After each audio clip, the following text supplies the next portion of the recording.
Get back to our weather. Paul Heggen standing by, and all eyes have really been on the skies this entire week. Paul, wondering where is the rain? When's it going to hit? Yeah. What's the deal on it now? It's hit or miss activity now. We're going to see more widespread rain to finish the work week tomorrow and as we head into the first half of the weekend. The storm system has been, well, complicated to say the least. It's what we call a cutoff low because it's an area of low pressure, the heart of a storm system that is cut off from the main flow of weather in the storm track, the jet stream that's farther to the north. There's a forecasting saying that goes cut off low, weather bands woe, and that has applied off and on throughout the week because it's tough to pin down the timing of the little ripples of energy that spin off of this. We've seen some showers around the Bay Area this evening. This thing is finally going to get a kick closer to the coast as we head through the day tomorrow, which is why we are confident that we are going to see a better chance of more widespread and heavier rain. But for now, it is this hit or miss shower pattern. It's far from raining everywhere all the time, but we are seeing more showers developing just off the coast and then down the peninsula as well. Those are moving from south to north. Otherwise, it's real just light shower activity. Some occasional heavier downpours develop, but then within about 30 to 45 minutes, they generally fizzle themselves out. As we head through the rest of tonight, we are going to see these hit or miss showers kind of dissolving within a few hours after the sun goes down, and largely dry conditions to start the day on Friday. Anything you have to get done outside earlier in the day is much better because as we wind the clock forward towards midday, there's the first wave of rain. This is not going to be the last one.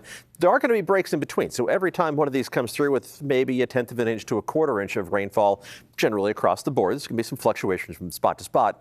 That's going to be followed up by a dry break that lasts a couple of hours before the next wave of rain moves through. So it's unlikely that these waves of even heavier downpours are going to cause any flooding issues unless there are some leaf-clogged storm drains. Maybe your gutters still need to be cleaned out. Those are the only concerns. This is going to be coming at us with those waves continuing into tomorrow night and early Saturday, and then finally tapering off some off and on showers Saturday afternoon.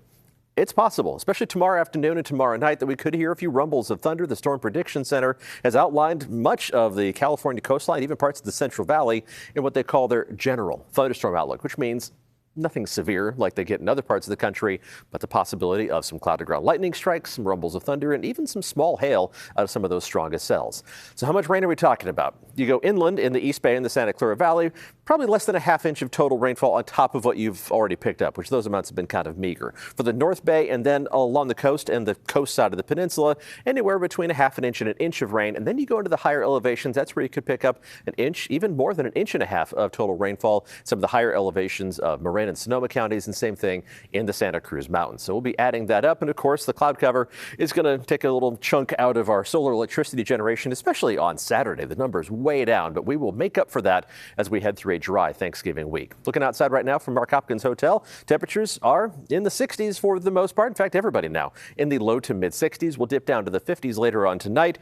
And then temperatures are still going to be mild, even with that rain moving in waves tomorrow. Just above 70 degrees in San Jose for high temperatures on Friday, a good 5 degrees above average, anywhere from 3 to 6 degrees above normal, pretty much across the board. Not a whole lot of variation. Mid to upper 60s to around 70 degrees for the warmest spots on the map. Of course, whenever the rain is falling, temperatures will briefly cool off. Then we get into one of those dry breaks, and that's when the temperatures do warm back up. For the North Bay, same territory as everybody else, into the mid to upper 60s tomorrow afternoon with very similar temperatures in store for us again on Saturday.